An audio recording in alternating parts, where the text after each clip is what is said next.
La pluie tombait drue ce soir-là sur les rues désertes de Saint-Étienne, transformant les trottoirs en rivières miniatures sous les halos jaunâtres des lampadaires. Claire Dufresne pressait le pas, son uniforme d'infirmière dissimulé sous un imperméable, devenu presque transparent, tant l'averse était violente. Elle venait de terminer une double garde à l'hôpital public, 16 heures d'affilée à courir entre les patients, à distribuer médicaments et soins, avec cette douceur qui faisait sa réputation malgré sa timidité légendaire. Ses collègues la surnommaient « l'ombre bienfaisante », tant elle savait se faire discrète tout en étant indispensable, glissant d'une chambre à l'autre comme une présence apaisante que les malades adoraient, mais dont ils peinaient parfois à se rappeler les traits. Ce fut à l'angle de la rue des Martyrs qu'elle le vit pour la première fois. Un vieil homme recroquevillé sous l'auvent étroit d'une boutique fermée, tentant vainement de s'abriter du déluge. Ses vêtements en lambeaux étaient détrempés, et son corps maigre tremblait de manière si visible que Claire put le percevoir même à plusieurs mètres de distance. Elle hésita, comme toujours lorsqu'il s'agissait d'initier un contact humain en dehors du cadre rassurant de son uniforme et de ses fonctions. Dans sa blouse blanche, Claire savait qui elle était et ce qu'elle devait faire. Dans la vie civile, l'angoisse sociale qui l'habitait depuis l'enfance reprenait souvent le dessus, la faisant bafouiller, rougir, détourner le regard, rendant chaque interaction ordinaire extraordinairement difficile. Mais quelque chose dans le regard de cet homme, lorsqu'il leva brièvement les yeux vers elle, un mélange de dignité blessée et de résignation stoïque, toucha une corde sensible en elle. Ce regard n'implorait pas l'aumône, il semblait presque s'excuser d'exister dans son champ de vision, comme si lui aussi aurait préféré rester invisible. Et c'est peut-être cette reconnaissance mutuelle entre deux êtres habitués à vivre dans l'ombre qui fit que Claire, au lieu de presser le pas comme tant d'autres passants, ralentit et s'approcha de l'abri de fortune du vieil homme. Si vous appréciez cette histoire, laissez un « j'aime » et abonnez-vous à la chaîne pour m'encourager à continuer. Votre soutien est inestimable. « Monsieur, vous allez attraper la mort par ce temps », dit-elle doucement, sa voix à peine audible sous le crépitement de la pluie sur son parapluie. « Il y a un centre d'accueil à 3 rues d'ici. Je peux vous y accompagner si vous voulez. » L'homme releva lentement la tête, et Claire fut frappée par l'intensité de son regard. Malgré la crasse qui maculait son visage émacié, malgré la barbe hirsute qui dissimulait ses traits, ses yeux d'un bleu délavé brillaient d'une lucidité surprenante. Il semblait l'évaluer, la jauger avec une précision presque clinique. « Je vous remercie de votre sollicitude, mademoiselle, » répondit-il d'une voix dont l'articulation soignée contrastait étrangement avec son apparence. « Mais les centres d'accueil et moi, disons que nous ne sommes pas très compatibles. » Claire fut surprise par ce refus poli mais ferme, ainsi que par l'éloquence inattendue de cet homme qui semblait appartenir à la rue. Quelque chose ne collait pas dans ce tableau, mais sa timidité l'empêcha de poser les questions qui lui brûlaient les lèvres. « Dans ce cas, puis-je au moins vous offrir un café chaud ?» proposa-t-elle, en désignant du menton le petit bistrot qui, miracle, était encore ouvert de l'autre côté de la rue, juste le temps que la pluie se calme un peu. Une nouvelle fois, l'homme l'étudia avec une intensité troublante, comme s'il cherchait à déchiffrer ses motivations profondes. Puis, lentement, un sourire étira ses lèvres gercées. « C'est très aimable à vous, » dit-il, en se redressant péniblement. « J'accepte votre offre, si cela ne vous dérange pas de partager votre table avec un vieil homme dans mon état. » Claire sentit son cœur se serrer devant la dignité avec laquelle il formulait sa réserve. « Évidemment que non, » répondit-elle en tendant son parapluie au-dessus de lui. « Je m'appelle Claire, je suis infirmière à l'hôpital Saint-Joseph. »« Enchantée, Claire, » dit-il en inclinant légèrement la tête. « Vous pouvez m'appeler Joseph. » Il y eut une infime hésitation avant qu'il ne prononce ce prénom comme s'il l'avait choisi à l'instant même. Claire nota ce détail mais ne fit aucun commentaire. Sa formation d'infirmière lui avait appris que la rue avait ses codes et que certains préféraient laisser leur véritable identité derrière eux, enveloppés dans une vie antérieure qu'ils souhaitaient oublier. La traversée de la rue jusqu'au bistrot fut plus compliquée que prévu. Joseph se déplaçait avec une lenteur douloureuse et Claire dut l'aider à franchir le caniveau transformé en torrent. Le contact de sa main sur le bras du vieil homme lui révéla une maigreur inquiétante sous les couches de vêtements trempés. Lorsqu'ils entrèrent dans le café des artisans, un silence gêné s'installa parmi les quelques clients encore présents. Le patron, un homme trapu au crâne dégarni, fronça les sourcils en voyant Joseph, Mais le sourire timide de Claire, cette cliente régulière qui s'asseyait toujours au fond de la salle avec un livre, sembla l'apaiser momentanément. « Une table pour deux, s'il vous plaît, monsieur le roi », demanda-t-elle de sa voix douce mais ferme, celle qu'elle utilisait à l'hôpital lorsqu'une situation délicate exigeait de l'autorité. Le patron hésita, jeta un regard suspicieux vers Joseph, puis haussa les épaules en marmonnant quelque chose d'inintelligible. Il les conduisit à une table dans un recoin de la salle, suffisamment éloigné des autres clients pour éviter les regards désapprobateurs. « 2 cafés » demanda-t-il sèchement. « Un café pour moi et un chocolat chaud pour monsieur Joseph », précisa Claire, puis baissant la voix. « Et peut-être, avez-vous encore de cette tarte aux pommes que vous faites si bien ?» Le visage du patron s'adoucit imperceptiblement. « Il en reste 2 parts. Je vous apporte ça. » Une fois seule à leur table, Claire remarqua que Joseph observait attentivement le café autour de lui, notant chaque détail avec une concentration surprenante. Ses yeux s'arrêtèrent sur les quelques tableaux accrochés au mur, des œuvres d'artistes locaux que le patron exposait par amitié plutôt que par goût réel pour l'art contemporain. « Ce café n'a pas changé depuis 20 ans, » murmura Joseph, presque pour lui-même. Claire haussa les sourcils, surprise. « Vous connaissez cet endroit ?» Joseph sembla soudain se rendre compte qu'il avait parlé à voix haute. Un voile passa sur son regard et il se replia légèrement sur lui-même. « J'ai dû le voir en passant, il y a longtemps, » dit-il évasivement. Claire n'insista pas, respectant sa réticence. Pendant quelques minutes, ils restèrent silencieux, écoutant la pluie qui redoublait d'intensité contre les vitres embuées. Monsieur le roi apporta leur boisson et 2 généreuses parts de tarte, posant le tout sur la table avec un mélange de réserve et de curiosité mal dissimulée. Claire observa discrètement Joseph, tandis qu'il enveloppait ses mains tremblantes autour de la tasse fumante, savourant la chaleur avant même la première gorgée. Quand il porta enfin le chocolat à ses lèvres, elle vit une expression de plaisir presque enfantin traverser son visage fatigué.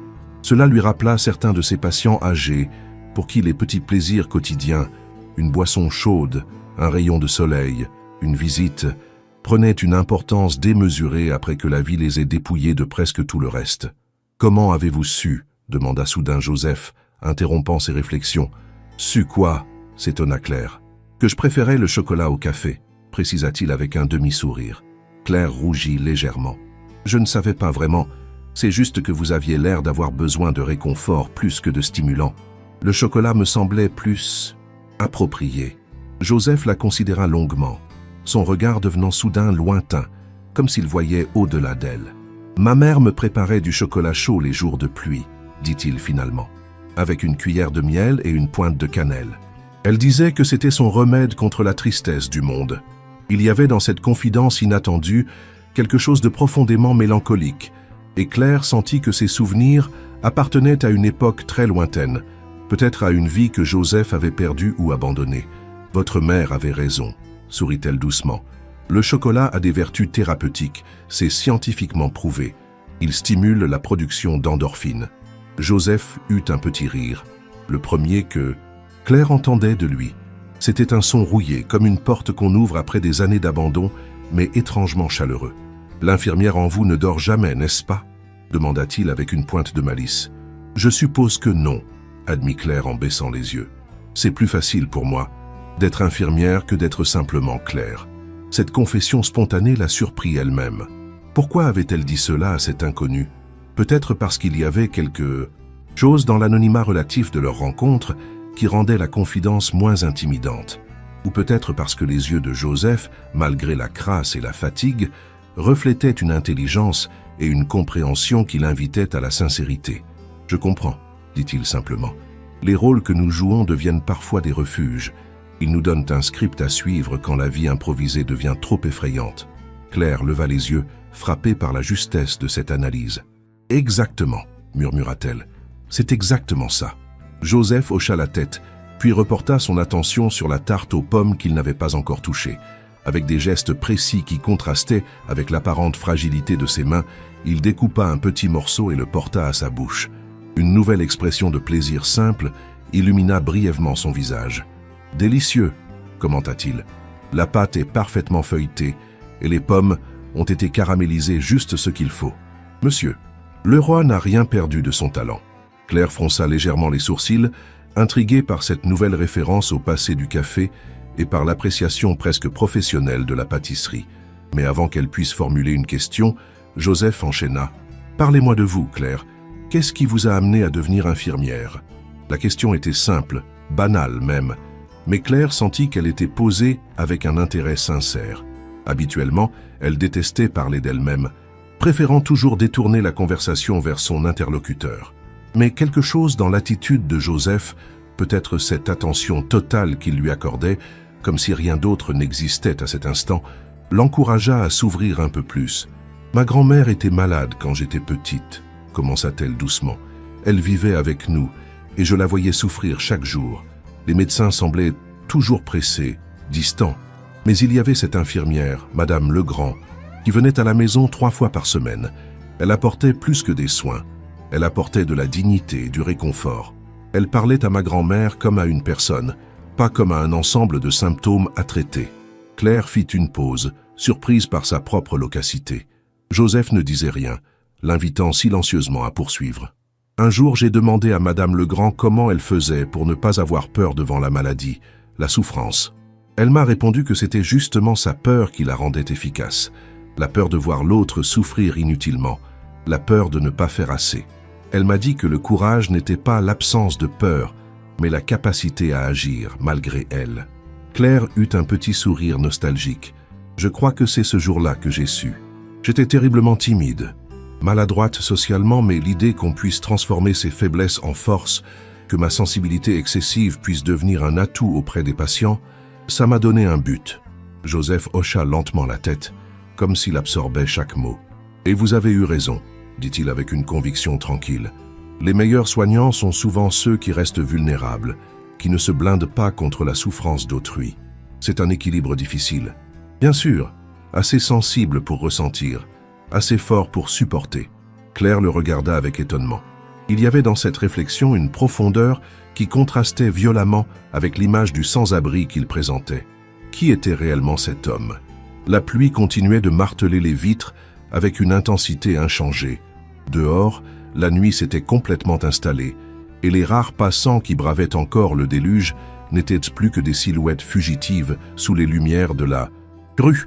Monsieur Leroy commençait à nettoyer le comptoir avec des gestes qui indiquaient clairement la fermeture prochaine de l'établissement. « Je crois que nous allons devoir partir », dit Claire en consultant sa montre, surprise de constater qu'1 heure s'était écoulée depuis leur arrivée. Joseph acquiesça et tenta de se lever, mais un spasme de douleur traversa son visage et il se rassit lourdement. Claire, avec son œil médical exercé, nota immédiatement la raideur de ses mouvements et la pâleur soudaine de son teint. « Vous êtes malade », affirma-t-elle plutôt qu'elle ne le demanda. « Ce n'est rien », minimisa Joseph, « juste un vieux corps qui proteste contre l'humidité et le froid. »« Permettez-moi d'en juger », insista Claire, glissant naturellement dans son rôle d'infirmière. Sans attendre sa permission, elle posa délicatement sa main sur son front. « Vous êtes brûlant de fièvre. » Joseph sembla vouloir protester, mais une quinte de toux l'en empêcha. Une toux sèche, rauque, qui secouait tout son corps frêle. Lorsqu'il retira sa main de sa bouche, Claire aperçut des traces rougeâtres. « Vous crachez du sang », constata-t-elle avec une inquiétude grandissante. « Depuis combien de temps êtes-vous dans cet état ?»« Quelques jours », admit-il faiblement. « Peut-être 1 semaine. » Claire prit rapidement sa décision. « Je vous emmène à l'hôpital. »« Non !» refusa catégoriquement Joseph, retrouvant soudain de la fermeté dans sa voix. « Pas l'hôpital. Je ne veux pas y aller. Mais vous avez besoin de soins urgents. Vous avez probablement une pneumonie, peut-être même une tuberculose. Dans votre état de faiblesse, c'est potentiellement mortel. » Joseph la regarda droit dans les yeux, et Claire fut frappée par la détermination qu'elle y lisait, malgré la fièvre qui les faisait briller anormalement. « Je comprends votre inquiétude, Claire, et je vous en suis reconnaissant. Mais je ne peux pas aller à l'hôpital. Je vous assure que j'ai mes raisons. » Claire se mordit la lèvre, partagée entre son devoir professionnel qui lui dictait d'insister et le respect de l'autonomie de cet homme qui, malgré sa situation précaire, semblait pleinement conscient de sa décision. « Dans ce cas, dit-elle après un moment de réflexion intense, « venez chez moi. » Les mots avaient franchi ses lèvres avant même qu'elle n'ait pu les retenir. Joseph la fixa avec stupéfaction et Claire elle-même n'en revenait pas de sa proposition. Elle, si réservée, si prudente, qui vivait seule, depuis toujours et considérait son appartement comme son unique sanctuaire, venait d'inviter un parfait inconnu à y séjourner. « Je ne peux pas accepter, » dit doucement Joseph. « C'est beaucoup trop vous demander. »« Vous ne me demandez rien du tout, » répliqua Claire, soudain décidée. « C'est moi qui vous le propose. Je suis infirmière, je peux vous soigner, au moins jusqu'à ce que la fièvre tombe et que vous soyez hors de danger. » Joseph la considéra longuement, comme s'il pesait non seulement sa proposition, mais aussi les motivations qui la sous-tendaient. « Pourquoi feriez-vous cela pour un inconnu ?» demanda-t-il finalement. Claire réfléchit à sa réponse, voulant être parfaitement honnête. « Parce que personne ne devrait mourir seul dans la rue quand il existe une alternative, » dit-elle simplement. « Et parce que, pour une raison que je ne m'explique pas encore totalement, vous ne me semblez pas être un danger. » Un sourire fatigué étira les lèvres de Joseph. « Votre instinct est bon. Claire, je ne vous ferai aucun mal, vous avez ma parole. » Il toussa à nouveau, plus violemment cette fois. « Et j'accepte votre offre, avec gratitude, mais à une condition. » « Laquelle ? » « Que vous me permettiez de vous rembourser d'une manière ou d'une autre, quand je le pourrais. » Claire acquiesça, bien qu'elle n'eût aucune idée de comment un homme dans sa situation pourrait un jour lui rendre ce service. « Marché conclu, » dit-elle en lui tendant la main. Joseph la serra brièvement, et Claire fut à nouveau frappée par le contraste entre l'apparence négligée de cet homme et la fermeté de sa poignée de main, la clarté de son regard, la dignité qui émanait de lui malgré son état déplorable. Ils quittèrent le café sous le regard mi-perplexe, mi-désapprobateur de Monsieur le Roi. Claire régla l'addition, ignorant les protestations faibles de Joseph, puis ils s'aventurèrent dans la nuit pluvieuse, partageant tant bien que mal le parapluie qui semblait bien dérisoire face à ce déluge. Le trajet jusqu'à l'appartement de Claire fut lent et laborieux. Joseph s'appuyait de plus en plus lourdement sur elle, sa respiration devenant sifflante, entrecoupée de quintes de toux qui le laissaient pantelant. Quand ils arrivèrent enfin au pied de l'immodeste immeuble des années 1970 où Claire occupait un petit 3 pièces au 4e étage, Joseph était à bout de force. « Il n'y a pas d'ascenseur » prévint Claire avec inquiétude. « Je monterai » assura Joseph entre deux respirations difficiles. Et il monta, en effet, s'arrêtant à chaque palier pour reprendre son souffle, refusant poliment mais fermement que Claire appelle à l'aide. Sa détermination avait quelque chose d'admirable et de profondément triste à la fois, comme si sa dignité était le dernier bastion qui lui restait à défendre. Lorsqu'ils pénétrèrent enfin dans l'appartement de Claire, Joseph était au bord de l'évanouissement. Elle le guida immédiatement vers le canapé du salon où il s'effondra plus qu'il ne s'assit. À la lumière crue du plafonnier, son état apparaissait encore plus alarmant. Son visage était d'une pâleur cireuse marquée de taches fiévreuses aux pommettes. Ses lèvres avaient une teinte bleuâtre inquiétante et ses vêtements trempés collaient à son corps décharné. « Il faut vous changer immédiatement », déclara Claire, passant en mode infirmière. « Je vais vous prêter des vêtements secs. » Elle disparut dans sa chambre et revint avec un survêtement et un t-shirt qu'elle gardait pour les nuits de garde à l'hôpital. « Ce ne sera pas à votre taille, mais c'est sec et chaud, » dit-elle en lui tendant les vêtements. « La salle de bain est par là. Vous pourrez prendre une douche chaude pendant que je prépare de quoi manger. » Joseph hocha faiblement la tête et se dirigea d'un pas chancelant vers la salle de bain. Claire s'activa alors dans sa petite cuisine, préparant une soupe aux légumes et du pain grillé. Un repas simple mais nutritif qui conviendrait à un estomac fragilisé. L'eau de la douche coulait depuis un bon moment déjà et Claire commençait à s'inquiéter lorsqu'elle entendit enfin la porte de la salle de bain s'ouvrir. Joseph apparut, métamorphosé. Sans la crasse qui le recouvrait, sans la barbe hirsute qu'il avait apparemment pris le temps de tailler soigneusement avec le rasoir de Claire, il semblait 10 ans plus jeune. Ses cheveux gris, propres et peignés en arrière, révélaient un front haut et intelligent. Malgré l'ampleur excessive des vêtements prêtés et son évidente maigreur, il se tenait droit avec une sorte de noblesse naturelle qui frappa Claire. Mais ce qui la stupéfia le plus, ce fut la transformation de son regard.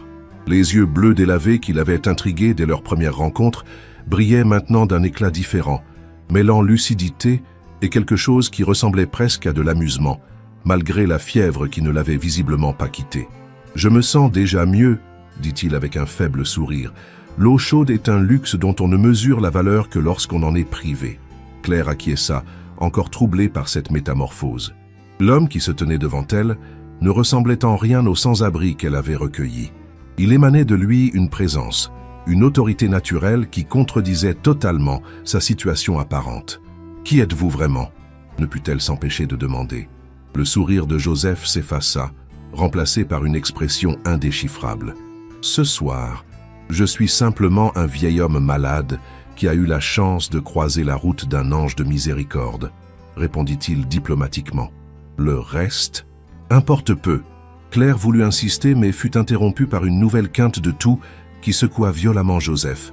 Elle le guida vers la table où la soupe fumait dans 2 bols. « Mangez d'abord, » dit-elle. « Nous parlerons ensuite. » Le repas se déroula dans un silence relatif, ponctué seulement par le bruit de la pluie contre les fenêtres et les respirations laborieuses de Joseph.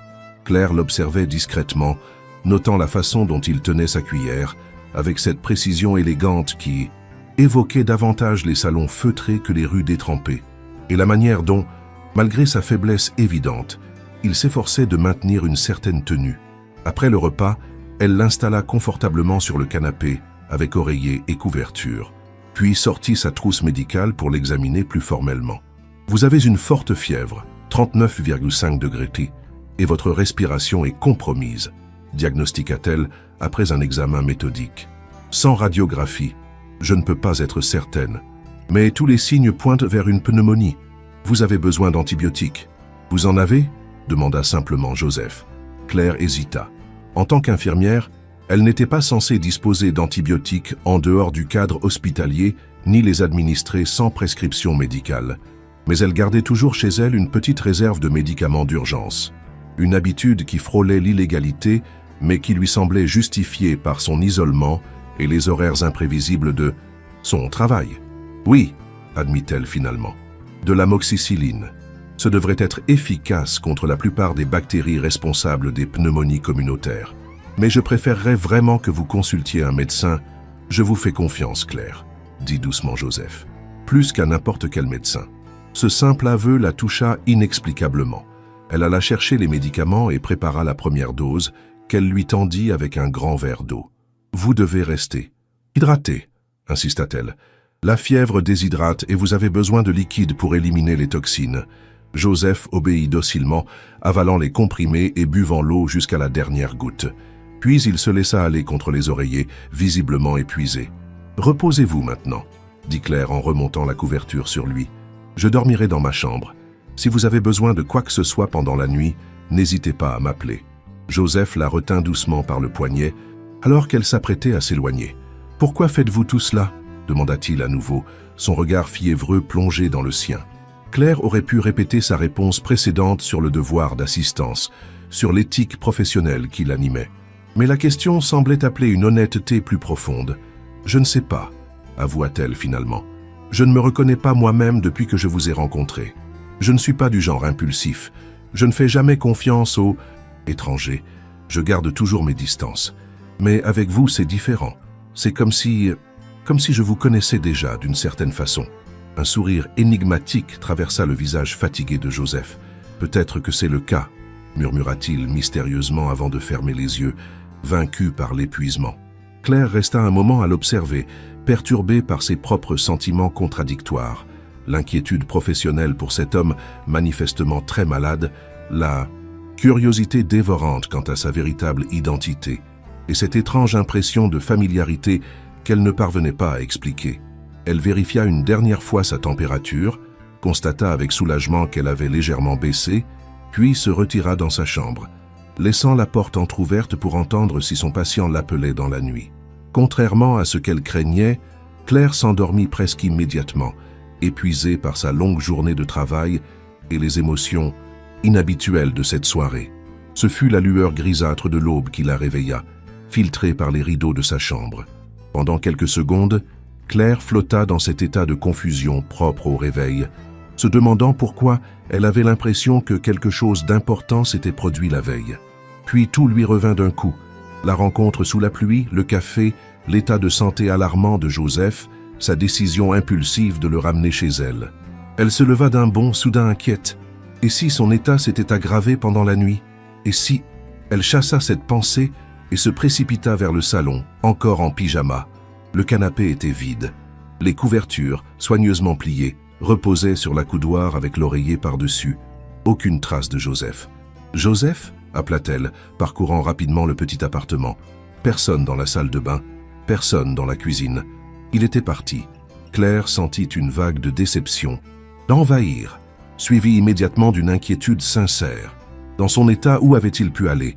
Comment tiendrait-il sans traitement antibiotique complet? Elle remarqua alors une feuille de papier posée sur la table de la cuisine, maintenue en place par une tasse de café encore fumante. Intriguée, elle s'approcha et prit la note manuscrite. L'écriture, élégante et assurée, contrastait violemment avec l'image du sans-abri qu'elle avait recueillie la veille. « Chère Claire, pardonnez mon départ. Précipité, mais je ne pouvais abuser davantage de votre hospitalité. Votre gentillesse envers un inconnu a ravivé en moi une foi en l'humanité que je croyais perdue depuis longtemps.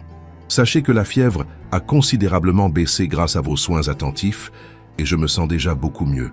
Ne vous inquiétez pas pour moi, je saurai prendre soin de ma santé désormais. J'ai pris la liberté de préparer du café. J'espère qu'il sera encore chaud à votre réveil.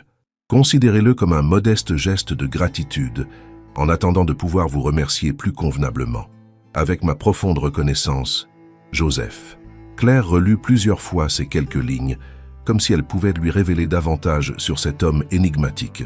Puis elle porta la tasse à ses lèvres. Le café était parfait, ni trop fort, ni trop léger, avec une note subtilement épicée qu'elle ne reconnaissait pas, mais qui était absolument délicieuse. Comment un homme qui vivait apparemment dans la rue pouvait-il connaître l'art de préparer un café aussi raffiné? Elle s'aperçut soudain que les antibiotiques avaient également disparu de la table où elle les avait laissés.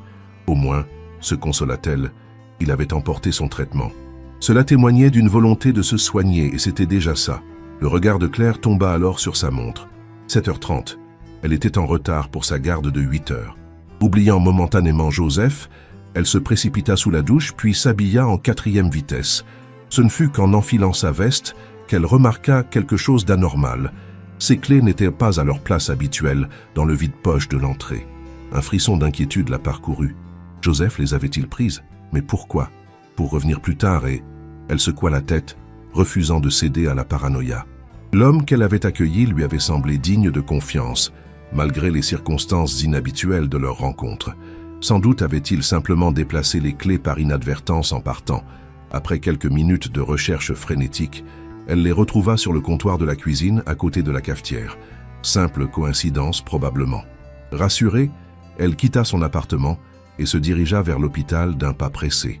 La journée à l'hôpital fut particulièrement éprouvante. Une épidémie de grippe saisonnière avait rempli les urgences de patients fébriles, et Claire n'eut pas une minute à elle. Pourtant, malgré la frénésie, l'image de Joseph revenait régulièrement hanter ses pensées. Où était-il maintenant? Avait-il trouvé un abri? Prenait-il correctement ses médicaments? « Tu es ailleurs aujourd'hui », lui fit remarquer Stéphanie, une collègue avec qui elle partageait généralement sa pause déjeuner. Il s'est passé quelque chose? Claire hésita. D'ordinaire, elle parlait peu de sa vie privée, préférant écouter les récits souvent hauts en couleur de la vie amoureuse mouvementée de Stéphanie. Mais aujourd'hui, elle ressentait le besoin de partager cette expérience étrange. « J'ai rencontré quelqu'un hier soir », commença-t-elle prudemment. Stéphanie, qui mordait dans son sandwich, s'arrêta net, les yeux soudain brillants d'intérêt. « Non, toi? Où ça? Comment? Il est comment? Raconte tout !» Claire rougit devant l'enthousiasme de sa collègue. « Pas ce genre de rencontre », précisa-t-elle rapidement. « C'était un sans-abri.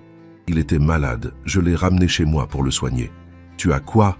s'exclama Stéphanie, suffisamment fort pour attirer l'attention des tables voisines à la cafétéria. « Tu as laissé un clochard inconnu entrer chez toi? Toi, Claire Dufresne, la fille la plus prudente que je connaisse? Celle qui refuse systématiquement les rendez-vous arrangés parce qu'elle ne connaît pas suffisamment les hommes en question. C'est fou, admit Claire, gênée par la réaction, pourtant prévisible, de son amie. Mais il y avait quelque chose chez cet homme. Je ne saurais pas l'expliquer. Il n'était pas ce qu'il semblait être. C'est ce que disent toutes les victimes dans les reportages sur les tueurs en série, marmonna Stéphanie. Et alors, il a tenté de t'étrangler pendant la nuit? Bien sûr que non. Il est parti ce matin, avant mon réveil, en me laissant un mot de remerciement et en me préparant du café. « Du café !» répéta Stéphanie, incrédule. « Un SDF t'a préparé du café. Prochain épisode, il te cuisinera un soufflé au fromage. » Claire sourit malgré elle. Je te dis qu'il n'était pas ordinaire. La façon dont il parlait, dont il se tenait, je suis sûr qu'il a connu une autre vie avant de se retrouver à la rue. Comme nous tous, philosopha Stéphanie. Mais sérieusement, Claire, c'était inconscient. Il aurait pu te faire du mal, te voler, n'importe quoi. Je sais, soupira Claire. Mais étrangement, je ne regrette pas. J'ai fait ce qui me semblait juste. Stéphanie la considéra un moment avec une expression indéchiffrable, puis son visage s'adoucit. Tu sais quoi? Je t'admire. Tu as toujours été la meilleure d'entre nous. Pas seulement comme infirmière, mais comme être humain. Tu as fait preuve de compassion quand la plupart d'entre nous auraient détourné le regard. Elle marqua une pause. Mais promets-moi que tu as changé tes serrures. Claire éclata de rire. Ce ne sera pas nécessaire. Je suis sûr que je ne le reverrai jamais. Mais au fond d'elle-même, elle n'était pas si certaine que cette affirmation la réjouissait. Le reste de la journée s'écoula dans la routine hospitalière et Claire finit par mettre de côté ses pensées concernant Joseph. Ce ne fut qu'en rentrant chez elle, vers 20 heures, fatiguée mais satisfaite d'une journée bien remplie, que l'étrange rencontre lui revint en mémoire. Elle gravit les 4 étages de son immeuble en pensant avec une pointe de mélancolie à la soirée solitaire qui l'attendait, comme toutes ses soirées, ou presque. À 32 ans, Claire menait une existence prévisible, organisée autour de son travail d'infirmière qu'elle adorait et de quelques loisirs solitaires. La lecture, le tricot, parfois une série sur son ordinateur portable. Les rares tentatives de ses amis pour la faire sortir de sa coquille, l'inviter à des fêtes, lui présenter des hommes, se soldèrent généralement par des échecs, Claire trouvant toujours une excuse pour se replier dans la sécurité de sa routine. Elle avait eu quelques relations, bien sûr, mais rien qui n'ait duré. Sa timidité, sa réserve naturelle, finissaient toujours par lasser ses partenaires, qui la quittaient en lui reprochant son manque d'enthousiasme, sa difficulté à se livrer, à s'abandonner. « Tu es une île, Claire », lui avait dit son dernier petit ami en partant. Une île magnifique mais inaccessible. Elle introduisit sa clé dans la serrure, perdue dans ses réflexions mélancoliques, puis se figea. Une odeur délicieuse s'échappait de son appartement. Quelqu'un était chez elle. Quelqu'un cuisinait chez elle. Son premier réflexe fut de reculer, de redescendre et d'appeler la police. Mais une intuition étrange la retint. Elle poussa doucement la porte, le cœur battant. « Bonsoir Claire », l'accueillit une voix désormais familière. « J'espère que vous ne m'en voudrez pas d'avoir pris quelques libertés avec votre cuisine, mais je tenais à vous remercier pour hier soir. » Joseph se tenait devant elle, méconnaissable. L'homme dépenaillé, malade, qu'elle avait recueilli sous la pluie avait complètement disparu. À sa place se tenait un homme élégant vêtu d'un costume sur mesure qui mettait en valeur sa silhouette mince mais athlétique. Ses cheveux gris, coiffés avec soin, encadraient un visage aux traits aristocratiques, marqué par les années mais toujours beau. Et ses yeux bleus délavés qui l'avaient tant intrigué, brillaient maintenant d'une vitalité renouvelée. Claire resta sur le seuil, incapable de prononcer un mot, son regard passant de l'homme à la table dressée, avec soin dans son petit salon. Une bouteille de vin rouge décantait à côté de 2 verres à pied en cristal qu'elle était certaine de ne pas posséder. 2 assiettes en porcelaine fine, pas les siennes non plus, attendèrent d'être servies. Et dans la cuisine, quelque chose mijotait dans une cocotte qu'elle ne reconnaissait pas, dégageant un arôme qui lui mit l'eau à la bouche. « Qu'est-ce que... Comment... Qui êtes-vous » balbutia-t-elle enfin.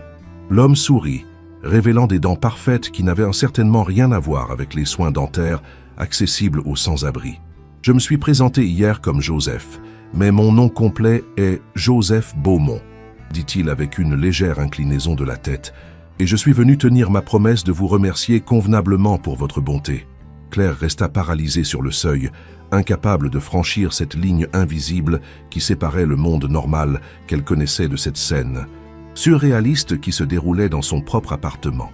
Une partie d'elle-même hurlait au danger. Cet homme s'était introduit chez elle en son absence, avait apporté des objets, préparé un repas, tout cela sans permission. Une autre partie, cependant, était simplement stupéfaite par la métamorphose et curieuse de comprendre ce qui se passait vraiment. Joseph sembla percevoir son trouble. « Je comprends votre confusion, Claire, » dit-il doucement, « et je vous dois des explications.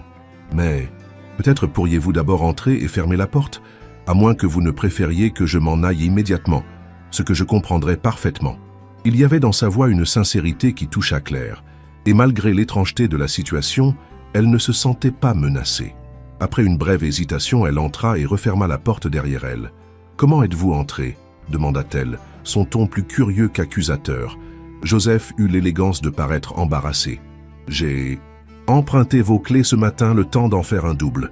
C'était terriblement présomptueux de ma part, j'en conviens.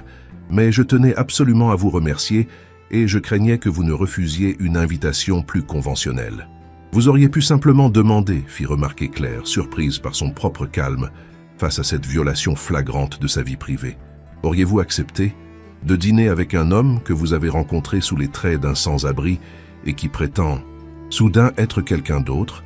Claire réfléchit un instant. « Probablement pas, » admit-elle. « Mais ce n'est pas pour autant que... » « Je sais, » l'interrompit doucement Joseph. « Ce que j'ai fait est inexcusable. Je vous présente mes plus sincères excuses et je m'en irai sur le champ si vous le souhaitez. Mais si vous me le permettez, j'aimerais d'abord vous expliquer. » Claire hésita, partagée entre la curiosité dévorante et la prudence élémentaire. Finalement, la curiosité l'emporta, une victoire inhabituelle pour cette femme d'ordinaire si réservée. « D'accord, » concéda-t-elle, « mais je garde mon téléphone à portée de main et au moindre signe suspect, j'appelle la police. » Joseph inclina la tête, acceptant ces conditions. Rien de plus raisonnable. Il lui indiqua l'un des fauteuils du salon. « Peut-être pourrions-nous nous installer confortablement ? Je vous servirai un verre de vin si vous le permettez. » C'est un Pomerol de 2010, particulièrement réussi. Malgré elle, Claire fut impressionnée par cette connaissance œnologique qui confirmait ses soupçons. Cet homme n'avait rien d'un sans-abri ordinaire. Elle s'assit, accepta le verre qu'il lui tendait et attendit qu'il prenne place en face d'elle. « Je vais être direct, Claire, » commença Joseph après avoir pris une petite gorgée de vin. « Je ne suis pas celui que vous avez cru recueillir hier soir. Je ne suis pas un sans-abri. Je suis, disons, un homme qui cherchait à retrouver quelque chose d'essentiel qu'il avait perdu. »« Et qu'est-ce que c'était » demanda Claire, intriguée malgré sa méfiance. « La foi en l'humanité, » répondit simplement Joseph. « Voyez-vous, j'ai connu le succès très tôt dans ma vie. À 30 ans, j'avais déjà bâti un empire financier considérable. À 40, j'étais l'un des hommes les plus riches d'Europe, avec tout ce que cela implique. Le pouvoir, les privilèges, l'isolement. Surtout l'isolement. » Il fit tourner son vin dans son verre, observant les reflets rubis avec une expression songeuse. Au fil des années, j'ai vu tant de gens changer d'attitude à mon égard, non pas pour ce que j'étais, mais pour ce que je possédais. J'ai vu des amis d'enfance devenir obséquieux, des femmes feindre des sentiments par intérêt, des partenaires commerciaux dissimuler leurs véritables intentions derrière des sourires de façade. Petit à petit, j'ai perdu confiance, pas seulement dans les autres, mais aussi en moi-même. Comment savoir qui j'étais vraiment si personne ne me regardait jamais sans le filtre de ma fortune? Claire écoutait, fascinée malgré elle par ce récit qui ressemblait à un conte moral. « Il y a 3 mois, à l'approche de mes 60 ans, poursuivit Joseph, j'ai pris une décision radicale. J'ai confié la gestion quotidienne de mes entreprises à mon équipe dirigeante et j'ai disparu. Pas définitivement, bien sûr, juste assez longtemps pour mener une expérience. Je voulais savoir comment les gens me traiteraient, si j'étais invisible, si je n'étais plus Joseph Beaumont, le milliardaire, mais simplement un vieil homme sans ressources apparentes. Alors vous vous êtes déguisé en sans-abri, compléta Claire, commençant à comprendre, pour voir qui vous tendrait la main sans rien attendre en retour. Joseph acquiesça. Exactement. J'ai parcouru plusieurs villes de France, dormant dans des centres d'accueil, parfois dans la rue. J'ai observé, j'ai appris. J'ai vu le pire et le meilleur de l'humanité, surtout le pire, je dois l'admettre. L'indifférence, le mépris, parfois même la cruauté gratuite, jusqu'à ce que je vous rencontre. Il se pencha légèrement en avant, son regard bleu soudain intense. Vous ne pouvez pas imaginer ce que cela représente, Claire, après des semaines d'invisibilité sociale, d'être soudain vu, non pas comme un problème, une nuisance, ou un cas social, mais comme un être humain. Vous m'avez offert un café, une conversation, votre attention sincère. Puis, quand vous avez réalisé que j'étais malade, vous m'avez ouvert votre foyer sans hésitation. Cette générosité désintéressée, je ne l'avais pas rencontrée depuis si longtemps que j'avais presque oublié qu'elle existait. Claire rougit sous l'intensité de ce regard et de ces paroles. N'importe qui aurait fait la même chose, murmura-t-elle. Non, contredit fermement Joseph. Croyez-moi, Claire, ce n'est pas le cas. La plupart des gens m'ignoraient complètement. Certains se détournaient activement. D'autres faisaient semblant de ne pas me voir. Vous êtes l'exception, pas la règle. » Un silence s'installa, pendant lequel Claire digéra ces révélations surprenantes. Dans sa tête, les pièces du puzzle s'assemblaient, l'élocution parfaite, les manières distinguées, cette impression constante que quelque chose ne collait pas dans l'image du sans-abri qu'il présentait. « Pourquoi me raconter tout cela maintenant ?» demanda-t-elle finalement. « Vous auriez pu simplement disparaître, retourner à votre vie. » Joseph sourit, un sourire légèrement triste, parce que votre acte de bonté méritait plus qu'une simple note de remerciement, parce que j'ai senti en vous une solitude qui faisait écho à la mienne, et peut-être, égoïstement, parce que j'espérais une chance de vous connaître davantage en tant que Joseph Beaumont cette fois. Cette dernière phrase, prononcée avec une vulnérabilité qui semblait authentique, toucha Claire plus qu'elle ne l'aurait voulu. Cet homme, malgré sa richesse et son statut, semblait aussi perdu qu'elle dans certains aspects fondamentaux de l'existence. « Et le repas ?» demanda-t-elle, désignant la table dressée avec élégance. « Ah, ça !» Joseph eut un petit rire. « C'est un coq au vin préparé selon la recette de ma grand-mère, une autre façon de vous remercier. Cuisiner a toujours été une passion secrète pour moi, un des rares domaines où l'argent ne peut pas vraiment acheter le talent. » Claire surprit son propre reflet dans le miroir du salon. Elle souriait.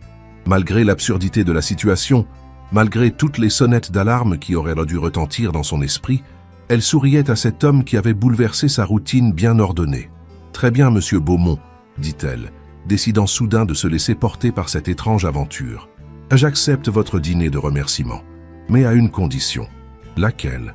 demanda-t-il, visiblement soulagé qu'elle ne l'ait pas mise à la porte. « Que vous me racontiez votre vraie histoire pendant le repas. Pas le conte de fées du milliardaire au grand cœur qui teste l'humanité, mais l'histoire réelle de Joseph Beaumont. » Une lueur d'admiration traversa le regard de l'homme. « Vous êtes perspicace, Claire. J'aurais dû m'en douter. » « Très bien, marché conclu. La vérité contre un dîner. » Il se leva et lui tendit galamment la main pour l'aider à se lever à son tour. « Le repas est prêt et je serais désolé qu'il refroidisse. Après vous, mademoiselle Dufresne. » Le dîner qui suivit fut l'un des moments les plus étranges, mais aussi les plus captivants de la vie de Claire. Le coq au vin était absolument divin, tendre, savoureux, avec un équilibre parfait entre les épices. Mais plus remarquable encore fut le récit que Joseph déroula tout au long du repas, répondant avec une honnêteté désarmante à chacune des questions de Claire. Il lui raconta son enfance dans une famille modeste de Lyon, où son père était cheminot et sa mère institutrice. Comment, jeune prodige des mathématiques, il avait obtenu une bourse pour étudier à Polytechnique. Comment ses algorithmes financiers révolutionnaires lui avaient permis de fonder sa première entreprise à 24 ans, puis de la développer en un conglomérat international. Il ne cacha rien des sacrifices personnels que cette ascension avait exigés, les amitiés négligées, les relations amoureuses avortées, les années passées à travailler 16 heures par jour. Il évoqua avec une candeur surprenante sa brève période d'excès, yachts, jets privés, palaces, avant de réaliser le vide que tout ce luxe ne parvenait pas à combler. Le plus grand paradoxe de la richesse, confia-t-il en servant le dessert, une tarte tatin faite maison qui fondait littéralement en bouche, c'est qu'elle peut vous donner accès à tout, sauf à l'essentiel. La confiance véritable, l'amitié désintéressée, l'amour sincère. Claire hocha lentement la tête. Elle, qui n'avait jamais connu l'opulence, comprenait pourtant parfaitement ce qu'il voulait dire.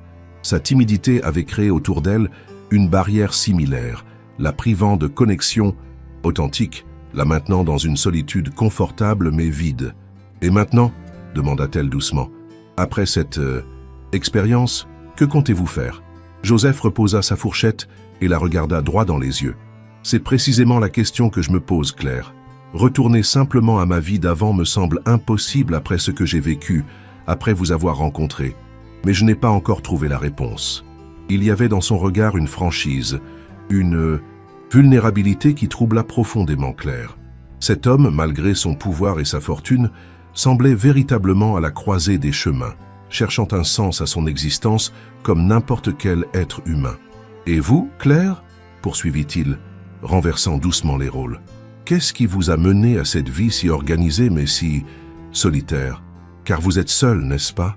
Malgré votre gentillesse, votre beauté, votre intelligence ?» Claire baissa les yeux, soudain gênée par cette question directe qui touchait à sa propre vulnérabilité. « Habituellement, elle aurait éludé, changé de sujet, dressé ses défenses habituelles. Mais quelque chose dans l'atmosphère de cette soirée inhabituelle, dans la sincérité avec laquelle Joseph s'était livré, l'incita à répondre honnêtement. « J'ai toujours été timide », admit-elle doucement. Plus que timide, en fait, socialement anxieuse. Enfant, j'avais du mal à lever la main en classe, même quand je connaissais la réponse. Adolescente, les fêtes étaient un supplice, les présentations une torture. À l'école d'infirmière, j'excellais académiquement, mais je luttais dans toutes les situations sociales. Elle fit tourner le fond de vin dans son verre, évitant le regard de Joseph. Le paradoxe, c'est que j'adore les gens. J'aime les soigner, les écouter, les aider. Mais dès qu'il s'agit de m'ouvrir à eux, de partager qui je suis vraiment, c'est comme si un mur invisible se dressait. D'où le choix de la profession d'infirmière. Compléta doucement Joseph. Un rôle clairement défini, où vous pouvez vous consacrer aux autres sans avoir à trop vous exposer personnellement. Claire leva les yeux, surprise par cette compréhension intuitive. Exactement. En uniforme, je sais qui je suis. Ce qu'on attend de moi, c'est plus simple. Et les relations amoureuses ? Demanda Joseph avec délicatesse. Claire rougit légèrement. Quelques tentatives, toutes soldées par des échecs. Je suis trop réservé, apparemment. Trop difficile à connaître vraiment. Elle fut surprise de la facilité avec laquelle ses aveux personnels franchissaient ses lèvres. Peut-être était-ce le vin ou l'atmosphère intime de ce dîner inattendu. Ou peut-être était-ce simplement le regard de Joseph, attentif, respectueux, dénué de jugement. « C'est fascinant », murmura-t-il. « Nous sommes si différents, et pourtant si semblables. Moi, isolé par ma fortune. Vous, par votre timidité. Tous deux capables de grandes choses professionnellement, mais hésitant dans les relations humaines les plus simples. » Claire médita cette observation pertinente. C'était vrai. Malgré tout ce qui les séparait en apparence, ils partageaient cette même solitude fondamentale, ce même désir inassouvi de connexion authentique. « Qu'allons-nous faire de cette prise de conscience, monsieur Beaumont ?» demanda-t-elle, un sourire timide effleurant ses lèvres. Joseph sourit en retour, ses yeux bleus pétillant d'une lueur nouvelle. « Je n'en suis pas certain. Mademoiselle Dufresne, mais j'aimerais beaucoup l'explorer davantage, si vous me le permettez. » Il y avait dans sa voix une question non formulée, une invitation à poursuivre cette rencontre improbable au-delà de ce soir. Claire sentit son cœur s'accélérer légèrement. Une partie d'elle-même, la partie prudente, rationnelle, habituée à la routine sécurisante, lui conseillait de décliner poliment, de retourner à sa vie tranquille et prévisible. Mais une autre partie, celle qui l'avait poussée à aborder Joseph sous la pluie la veille, celle qui l'avait incité à l'inviter chez elle, murmurait qu'il y avait peut-être dans cette rencontre extraordinaire une opportunité unique de briser le cycle de sa solitude. « Je travaille demain, dit-elle finalement, mais je suis libre vendredi soir. » Le visage de Joseph s'illumina d'un sourire qui semblait effacer instantanément 10 ans de son âge. « Vendredi soir sera parfait. Cette fois, permettez-moi de vous inviter quelque part. Connaissez-vous ? Le restaurant La Terrasse ?» Claire écarquilla les yeux. « Le restaurant étoilé sur les hauteurs de la ville ? Bien sûr que je le connais, mais je n'y ai jamais mis les pieds. C'est hors de ma portée. Plus maintenant, » dit simplement Joseph. « À moins que vous ne préfériez un cadre plus intime. Je ne voudrais pas vous mettre mal à l'aise. » Claire réfléchit un instant. L'idée de dîner dans un restaurant aussi prestigieux l'intimidait. Certes, toutes ces règles d'étiquette, ces regards évaluateurs, mais n'était-ce pas précisément le genre de défi qu'elle devait relever pour sortir de sa zone de confort ? « La terrasse sera parfait, » décida-t-elle avec une assurance qui la surprit elle-même, à condition que vous ne vous attendiez pas à ce que je distingue un château Margaux d'un Bordeaux ordinaire. Joseph éclata d'un rire chaleureux. « Je vous promets de ne pas vous faire passer d'examen œnologique. Disons 20 heures ?»« 20 heures, » confirma Claire. Ils terminèrent le repas dans une conversation plus légère, évoquant leur goût littéraire. Ils partageaient une passion pour Camus, musicaux, lui le jazz classique, elle la chanson française, et cinématographique, un terrain où ils divergeaient joyeusement. Il était presque minuit lorsque Joseph se leva finalement pour prendre congé. « Ce fut une soirée mémorable, » dit-il, en reprenant son manteau. « Je vous remercie d'avoir écouté mon histoire avec tant d'ouverture d'esprit et de m'avoir partagé un peu de la vôtre. Merci pour ce repas extraordinaire, » répondit Claire, « et pour votre honnêteté. » Un moment de silence s'installa entre eux. Non pas un silence gêné, mais plutôt expectatif. comme si chacun attendait que l'autre fasse un geste, dise un mot qui définirait la nature exacte de ce qui venait de se passer entre eux. Finalement, Joseph se pencha et déposa un léger baiser sur la joue de Claire. Un contact bref mais troublant qui la fit rougir malgré elle. « À vendredi, Claire » murmura-t-il. « À vendredi, Joseph » répondit-elle dans un souffle. Après son départ, Claire resta un long moment immobile au milieu de son salon, touchant distraitement sa joue là où les lèvres de Joseph s'étaient posées. Son appartement semblait étrangement vide maintenant, comme si la présence de cet homme l'avait temporairement agrandi, illuminé, avant de laisser un vide perceptible en partant. Avec des gestes mécaniques, elle commença à débarrasser la table, puis s'arrêta en réalisant que Joseph avait déjà tout nettoyé dans la cuisine. La vaisselle était propre et rangée, les surfaces immaculées. Seuls les verres à vin et les assiettes à dessert qu'ils venaient d'utiliser restaient à laver. En préparant son thé du soir, une habitude dont elle ne dérogeait jamais avant de se coucher, Claire tenta de remettre de l'ordre dans ses pensées. Que venait-il de se passer exactement? Avait-elle accepté un rendez-vous romantique avec un homme qu'elle connaissait à peine, qui s'était introduit chez elle sous un faux prétexte et qui, de son propre aveu, était habitué à manipuler son environnement pour obtenir ce qu'il voulait? Ou avait-elle simplement saisi une occasion de connexion authentique avec quelqu'un qui semblait vraiment la voir, la comprendre, malgré, ou peut-être grâce à, leurs différences évidentes de statut et d'expérience de vie? Elle ne savait pas encore. Mais pour la première fois depuis longtemps, Claire s'endormit ce soir-là avec un sentiment d'anticipation plutôt que de résignation face au jour suivant. Les 2 jours qui la séparaient de son rendez-vous avec Joseph passèrent à une lenteur exaspérante. Au travail, Claire effectuait ses tâches avec son efficacité habituelle, mais son esprit revenait constamment à leur conversation, aux révélations surprenantes de la soirée, à l'étrange connexion qu'elle avait ressentie avec cet homme. « Alors, des nouvelles de ton SDF ?» lui demanda Stéphanie lors de leur pause déjeuner du jeudi, visiblement curieuse mais s'efforçant de paraître désinvolte. Claire hésita. Une partie d'elle voulait garder cette histoire pour elle-même, comme un secret précieux, une expérience trop fragile pour être exposée au regard des autres. Mais elle savait aussi que Stéphanie s'inquiétait sincèrement pour elle. « Il est revenu », admit-elle finalement, « et il n'est pas du tout ce qu'il semblait être. » En quelques phrases concises, elle résuma la transformation de Joseph et ses explications, omettant délibérément les aspects les plus personnels de leur conversation et leur rendez-vous prévu pour le lendemain. « Attends », l'interrompit Stéphanie, les yeux écarquillés. « Tu es en train de me dire que ton clochard est en réalité Joseph Beaumont? Le Joseph Beaumont? Le fondateur de Botech Investments? L'homme qui a révolutionné la finance algorithmique ?» Claire la regarda avec surprise. « Tu le connais? » »« Bien sûr que je le connais. Enfin, pas personnellement, mais tout le monde dans le monde des affaires connaît Joseph Beaumont. Il est, je ne sais pas, comme Steve Jobs, Warren Buffett et George Clooney combinés, mais en version française. » Stéphanie sortit frénétiquement son téléphone et tapa quelque chose. « Tiens, regarde. » Elle lui montra l'écran où s'affichait la photo d'un homme en costume élégant lors d'une conférence économique. C'était bien Joseph, peut-être quelques années plus jeune, mais indéniablement lui. Ce même regard pénétrant, cette même posture assurée. Il a disparu des radars il y a quelques mois, poursuivit Stéphanie, faisant défiler plusieurs articles. Les médias spéculaient sur une retraite anticipée, des problèmes de santé ou même une opération secrète de fusion-acquisition. Personne ne savait qu'il jouait les SDF à Saint-Étienne. Claire fixait la photo, troublée par cette confirmation de l'identité de Joseph. Une chose était d'entendre son récit, une autre de voir la preuve tangible de son statut, de sa notoriété. « Tu te rends compte de ce que ça signifie ?» s'exclama Stéphanie, qui semblait maintenant survoltée. « Cet homme pourrait changer ta vie.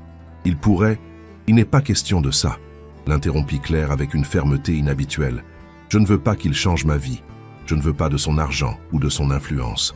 Mais enfin, Claire, une opportunité pareille n'est pas une opportunité si elle ne correspond pas à ce que je cherche vraiment, » compléta Claire. Joseph est intéressant, complexe. Je veux mieux le connaître pour qui il est, pas pour ce qu'il possède. Stéphanie la dévisagea comme si elle venait de lui annoncer qu'elle envisageait sérieusement une carrière d'astronaute. Tu es vraiment unique, tu sais ça? N'importe quelle autre femme serait en train de calculer la taille du diamant qu'elle pourrait obtenir. Alors je suppose que je ne suis pas n'importe quelle femme, sourit Claire. Et je pense que c'est précisément ce qui l'intéresse chez moi. Cette réalisation, formulée à voix haute pour la première fois, lui donna une étrange confiance en elle-même. Si Joseph Beaumont, avec tout ce qu'il avait vu et vécu, trouvait quelque chose de précieux en elle, Claire Dufresne, simple infirmière timide, peut-être y avait-il effectivement en elle plus de valeur qu'elle ne l'avait jamais cru. Le vendredi arriva enfin, et avec lui une crise d'angoisse vestimentaire comme Claire n'en avait jamais connue. Son placard, habituellement parfaitement adéquate pour sa vie simple, lui semblait soudain cruellement dépourvu d'options appropriées pour un dîner dans qu'un restaurant étoilé. Après avoir essayé et rejeté pratiquement chaque tenue qu'elle possédait, elle opta finalement pour la seule robe de cocktail qu'elle avait, une robe noire, simple mais élégante, qu'elle avait achetée pour le mariage d'une cousine 2 ans auparavant et n'avait jamais reportée depuis. Elle compléta l'ensemble avec des escarpins noirs, légèrement inconfortables mais indéniablement élégants, une paire de boucles d'oreilles en argent héritées de sa grand-mère et un léger maquillage qui mettait en valeur ses yeux noisettes. En se regardant dans le miroir, Claire fut surprise par son reflet. Ce n'était pas qu'elle se trouvait soudain extraordinairement belle, elle se savait jolie d'une manière discrète, sans être éblouissante, mais il y avait quelque chose de différent dans son expression, une sorte d'anticipation lumineuse qui illuminait son visage de l'intérieur. À exactement 19h58, la sonnette retentit. Claire prit une profonde inspiration, attrapa son petit sac à main et alla ouvrir. Joseph se tenait sur le palier, vêtu d'un costume bleu nuit parfaitement coupé qui soulignait sa silhouette élancée. Il tenait à la main un bouquet de pivoine rose. Pas des roses classiques, mais ces fleurs généreuses et parfumées que Claire avait un jour mentionnées comme étant ses préférées durant leur conversation. « Vous êtes magnifique », dit-il simplement, son regard appréciateur mais respectueux. « Merci », répondit Claire, rougissant légèrement. « Vous êtes très élégant vous-même. »« Ces fleurs sont pour vous, » dit-il en lui tendant le bouquet. « J'ai pensé qu'elles vous ressemblaient, délicates mais résistantes, complexes mais sans prétention. » Touchée par cette attention et cette comparaison poétique, Claire accepta les fleurs avec un sourire. « Comment vous souvenez-vous que ce sont mes préférés ? Je l'ai à peine mentionné. »« J'ai tendance à retenir ce qui est important, » répondit-il simplement. Claire mit les fleurs dans un vase, ferma soigneusement son appartement et ils descendirent ensemble. Au lieu de la voiture de luxe avec chauffeur à laquelle elle s'attendait, Joseph lui indiqua une élégante Citroën DS Vintage, d'un bleu profond. « Vous conduisez vous-même » s'étonna Claire. « Aussi souvent que possible » confirma Joseph en lui ouvrant galamment la portière. « C'est l'un des rares moments où je me sens vraiment libre. Pas d'assistant, pas de chauffeur qui écoute chaque mot, pas de téléphone qui sonne constamment. Juste moi, la route et maintenant votre compagnie. » Le trajet jusqu'au restaurant fut agréable, ponctué d'une conversation légère sur leurs journées respectives. Joseph conduisait avec une assurance tranquille, maniant la voiture ancienne avec une aisance qui témoignait d'une longue pratique. La terrasse méritait bien son nom. Situé sur les hauteurs de Saint-Étienne, le restaurant offrait une vue spectaculaire sur la ville illuminée. L'établissement lui-même était un chef-d'œuvre d'architecture contemporaine, tout en verre et en lignes épurées, comme suspendu entre ciel et terre. Dès leur arrivée, Claire constata la déférence avec laquelle Joseph était accueilli. Le voiturier s'empressa de prendre les clés de la Citroën avec un respect presque révérentiel. Le maître d'hôtel s'avança immédiatement, s'inclinant légèrement. « Monsieur Beaumont, quel plaisir de vous revoir parmi nous. Votre table vous attend, comme toujours. » Ils furent reconduits à la meilleure table du restaurant, isolée dans un coin de la terrasse, offrant à la fois intimité et vue imprenable. Un sommelier apparut presque instantanément, présentant une carte des vins à Joseph, qui la consulta brièvement avant de murmurer quelques mots que Claire n'entendit pas. « Est-ce toujours comme ça ?» demanda-t-elle à voix basse lorsqu'ils furent seuls. Joseph eut un sourire légèrement embarrassé. « Je crains que oui.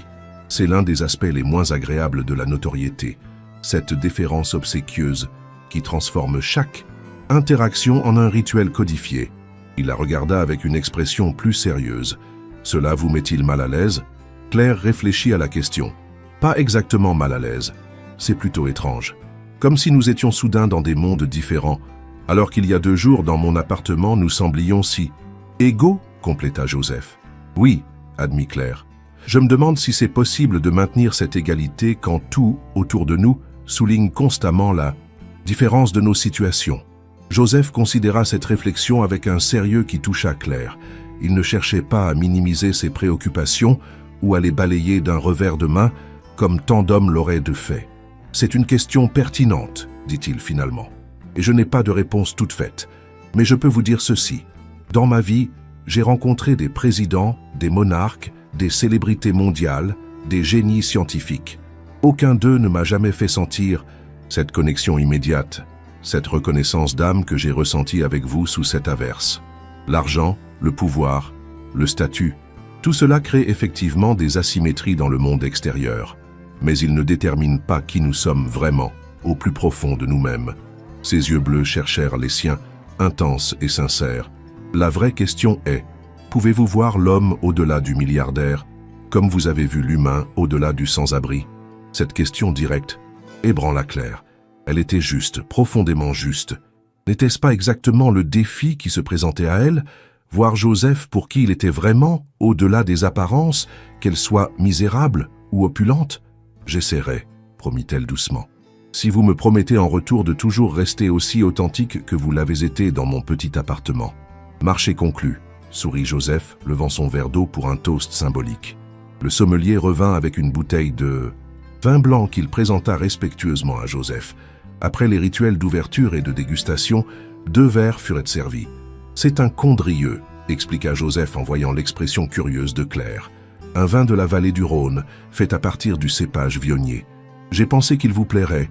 Il est complexe mais accessible, avec des notes de pêche et d'abricot et une touche de miel, comme une personne réservée qui révèle progressivement sa richesse intérieure. » Claire prit une petite gorgée et fut surprise par l'explosion de saveurs qui se déploya sur son palais, exactement comme Joseph l'avait décrit. « C'est merveilleux, » admit-elle. « Bien meilleur que les vins de supermarché auxquels je suis habitué. »« Le vin est comme les gens, » philosopha Joseph. « Les plus intéressants sont souvent ceux qui ne révèlent pas immédiatement tous leurs secrets. » Le dîner qui suivit fut une expérience gastronomique comme Claire n'en avait jamais connue. Chaque plat était une œuvre d'art visuel autant que gustative, des saveurs qu'elle n'avait jamais imaginées, des combinaisons surprenantes qui fonctionnaient mystérieusement à la perfection. Mais plus mémorable encore fut la conversation. Joseph avait ce don rare d'être à la fois un excellent conteur et un auditeur attentif. Il partageait des anecdotes fascinantes sur ses rencontres avec des personnalités mondiales, ses voyages dans des pays lointains, ses succès et ses échecs entrepreneuriaux. Mais il s'intéressait tout autant aux récits plus modestes de Claire, ses patients mémorables, ses petites victoires quotidiennes à l'hôpital, ses rêves mis en suspens. « Vous n'avez jamais envisagé de devenir médecin ?» demanda-t-il à un moment donné. « Avec votre intelligence et votre sensibilité, vous auriez fait une praticienne remarquable. » Claire secoua la tête. « Je préfère mon rôle d'infirmière. Les médecins diagnostiquent et prescrivent, puis passent aux patients suivants. Les infirmières accompagnent, soulagent, réconfortent. Nous sommes là dans les moments les plus vulnérables, les plus intimes. C'est une forme différente de soin, mais tout aussi essentielle. » Joseph hocha la tête, visiblement impressionné par cette réponse. « C'est exactement ce que j'admire chez vous, Claire. Cette capacité à voir la valeur là où d'autres ne voient que hiérarchie et statut, à reconnaître l'importance de ce qui semble ordinaire aux yeux du monde. » Le dessert, une création aérienne autour de la framboise et du chocolat blanc, venait d'être servi lorsque Joseph aborda un sujet plus personnel. « Claire, je vais être direct, » commença-t-il, son expression soudain plus sérieuse. « Ces derniers jours ont été révélateurs pour moi. Notre rencontre, aussi improbable soit-elle, me semble porteuse d'un sens que je ne peux ignorer. » Claire sentit son cœur s'accélérer légèrement.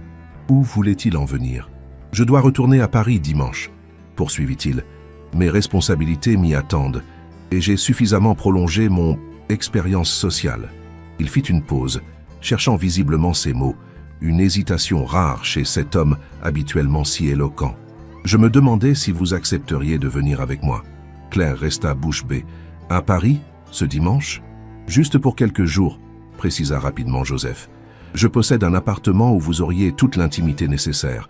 Je voudrais vous montrer mon monde, comme vous m'avez montré le vôtre, sans aucune obligation ni attente, je vous assure. » Claire sentit un tourbillon d'émotions contradictoires l'envahir. L'excitation à l'idée de découvrir Paris, cette ville qu'elle n'avait visitée qu'une fois, brièvement, lors d'une sortie scolaire. La curiosité de voir comment vivait réellement Joseph Beaumont, mais aussi l'appréhension de quitter sa zone de confort, de s'aventurer dans un univers qui lui était totalement étranger. Et une certaine méfiance. N'était-ce pas trop rapide, trop intense? Je comprends votre hésitation, dit doucement Joseph, lisant son trouble sur son visage. C'est beaucoup demandé, je le sais. Si vous préférez, nous pouvons simplement profiter de cette soirée et du week-end, puis je vous donnerai mes coordonnées avant de partir. Vous pourrez me contacter quand vous vous sentirez prête, si jamais vous le souhaitez. Il y avait dans cette alternative une porte de sortie élégante, une façon de maintenir le contact, sans précipiter les choses. La prudence dictait à Claire de l'accepter, de prendre le temps de réfléchir, d'évaluer ce qu'elle ressentait vraiment pour cet homme qu'elle connaissait depuis si peu de temps. Mais alors qu'elle s'apprêtait à répondre dans ce sens, une pensée la frappa soudain. Combien de fois dans sa vie avait-elle refusé des opportunités par peur de l'inconnu? Combien d'expériences avait-elle manqué par excès de prudence? Combien de connexions potentielles avait-elle laissées s'évanouir parce qu'elle n'osait pas faire le premier pas hors de sa routine bien établie? D'accord, dit-elle, surprenant Joseph autant qu'elle-même. J'accepte de venir à Paris, mais à 2 conditions. Joseph haussa les sourcils, visiblement intrigué. Je vous écoute. Premièrement, je veux payer mon propre billet de train. Elle leva la main pour couper court à ses protestations. C'est non négociable. Je ne veux pas me sentir acheté d'une manière ou d'une autre. Joseph sembla vouloir argumenter puis acquiesça. Je respecte votre indépendance. Et la deuxième condition? Claire prit une profonde inspiration. Je veux que nous prenions le temps de réellement nous connaître. Pas de précipitation physique ou émotionnelle. Je ne cherche pas une aventure, Joseph. Je ne suis pas sûr de ce que je cherche exactement, mais ce n'est pas ça. Un sourire lent, empreint d'une admiration non dissimulée, éclaira le visage de Joseph. Claire Dufresne, vous êtes décidément une femme remarquable. J'accepte vos conditions sans réserve. Mon intérêt pour vous va bien au-delà d'une simple attraction physique, même si son regard se fit momentanément plus intense. Même si je serais malhonnête en prétendant qu'elle n'existe pas. Cette admission franche fit monter le rouge aux joues de Claire, mais elle apprécia sa franchise. Trop d'hommes auraient joué la carte de l'ami désintéressé, tout en nourrissant des attentes inavouées. Alors c'est décidé, conclut-elle, ignorant les battements erratiques de son cœur. Je viendrai à Paris dimanche. Le reste de la soirée se déroula dans une atmosphère étrangement allégée, comme si cette décision avait dissipé une tension sous-jacente. Ils savourèrent leur dessert, partagèrent un café et contemplèrent les lumières de la ville en contrebas tout en discutant de leurs livres préférés et de leur philosophie de vie. Lorsque Joseph la raccompagna à son appartement, tard dans la nuit, il y eut un moment de flottement sur le palier. Cette hésitation universelle entre 2 personnes qui ne savent pas exactement comment conclure une soirée chargée d'émotions et de promesses implicites. « Merci pour cette soirée merveilleuse », dit doucement Claire. « C'était tout simplement parfait. Le plaisir était entièrement mien, » répondit Joseph. « Je passerai vous prendre demain vers midi, si cela vous convient. J'aimerais vous montrer quelque chose. » « Quelque chose à Saint-Étienne » s'étonna Claire. « Je pensais connaître la ville comme ma poche. Parfois, les trésors les plus précieux sont cachés à la vue de tous, » sourit mystérieusement Joseph. « À demain, Claire. » Il se pencha et déposa un baiser léger sur sa joue, exactement comme la dernière fois, mais quelque chose avait changé. Une tension subtile, une promesse silencieuse qui fit frissonner Claire jusque dans ses orteils. « À demain, Joseph » murmura-t-elle avant d'entrer et de refermer la porte, le cœur battant, comme celui d'une adolescente après son premier rendez-vous. Cette nuit-là, allongée dans son lit, Claire tenta de mettre de l'ordre dans ses pensées et ses émotions. Ce qui se passait entre elle et Joseph défiait toute logique, tout schéma conventionnel. En l'espace de quelques jours, sa vie paisible et ordonnée avait basculé dans un tourbillon d'émotions et de possibilités qu'elle n'aurait jamais imaginées. Qui était-elle? Vraiment cette Claire qui acceptait d'accompagner à Paris un homme qu'elle connaissait à peine? Était-ce toujours elle, la timide infirmière qui évitait les regards et les conversations prolongées? Ou était-elle en train de devenir quelqu'un d'autre? Quelqu'un de plus audacieux, de plus ouvert aux surprises de la vie? Elle s'endormit sur ces questions sans réponse, bercée par le souvenir du regard bleu de Joseph et la chaleur persistante de son baiser sur sa joue. Le lendemain matin, Claire se réveilla avec un mélange d'excitation et d'anxiété. Que lui réservait cette journée? Et ce voyage à Paris qu'elle avait accepté dans un moment d'audace inhabituelle, était-ce vraiment raisonnable? À midi précis, la sonnette retentit. Joseph se tenait sur le seuil, vêtu plus simplement que la veille, un jean de bonne coupe, une chemise bleu ciel et une veste en cuir souple qui lui donnait un air étonnamment juvénile malgré ses cheveux gris. « Prête pour l'aventure » demanda-t-il avec un sourire qui creusait des fossettes charmantes au coin de ses lèvres. « Quelle aventure exactement » s'enquit Claire, à la fois méfiante et amusée. « Si je vous le disais, ce ne serait plus une surprise » répliqua-t-il. « Juste une suggestion. Portez des chaussures confortables. Nous allons marcher un peu. » Claire enfila des ballerines, prit un gilet léger et suivit Joseph jusqu'à sa voiture.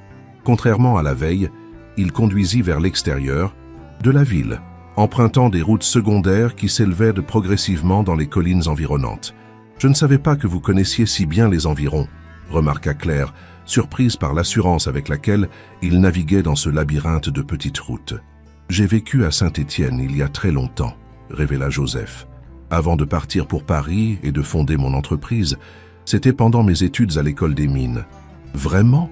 Je l'ignorais. » Cette information établissait soudain un lien tangible entre Joseph et sa ville, le rendant moins étranger, plus réel. « Il y a beaucoup de choses que vous ignorez encore à mon sujet, Claire, » dit-il avec un petit sourire énigmatique, « tout comme j'ai certainement encore beaucoup à découvrir sur vous. » Après environ 30 minutes de route, Joseph s'engagea sur un chemin de terre qui semblait se perdre dans une forêt de chênes et de hêtres. Il se gara dans une clairière discrète où 3 autres voitures étaient déjà stationnées. « Nous y sommes », annonça-t-il. Claire regarda autour d'elle, perplexe. Il n'y avait rien de spécial à voir, juste des arbres, des buissons et un sentier à peine visible qui s'enfonçait dans les bois. « Faites-moi confiance », dit Joseph en lui tendant la main. Claire hésita un instant, puis la prit. Sa main était chaude, solide, rassurante. Ensemble, ils s'engagèrent sur le sentier qui serpentait entre les arbres centenaires. Le soleil filtrait à travers les feuillages, créant des motifs mouvants de lumière et d'ombre sur le sol tapissé de mousse et de feuilles mortes. L'air était empli du chant des oiseaux et du bruissement léger du vent dans les branches. Après environ 15 minutes de marche, Claire commençait à se demander où Joseph l'emmenait exactement, lorsque le sentier déboucha soudain sur une surprenante clairière, suspendue. Il se trouvait au bord d'une falaise, qui offrait une vue spectaculaire sur la vallée en contrebas. Mais ce qui attira immédiatement l'attention de Claire, c'était la petite structure qui se dressait là, une chapelle romane en pierre dorée, patinée par les siècles, nichée parfaitement dans ce cadre naturel, comme si elle en avait toujours fait partie. La chapelle Saint-Michel d'Aiguille, présenta doucement Joseph. 12e siècle, un des secrets les mieux gardés de la région. Claire contempla le petit édifice avec émerveillement.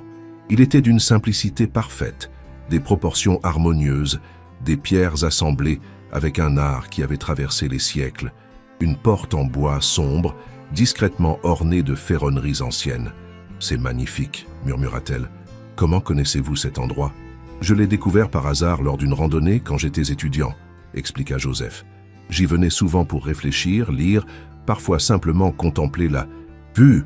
C'était mon refuge, mon secret. » Il marqua une pause, son regard perdu vers l'horizon. « Dans les moments difficiles de ma vie, et il y en a eu, malgré les apparences, j'ai souvent pensé à cet endroit. Sa simplicité, sa permanence, sa façon de rappeler que nos soucis sont éphémères face à l'échelle du temps. » Claire sentit l'émotion sous-jacente dans sa voix. C'était un cadeau qu'il lui faisait, non pas matériel, mais infiniment plus précieux.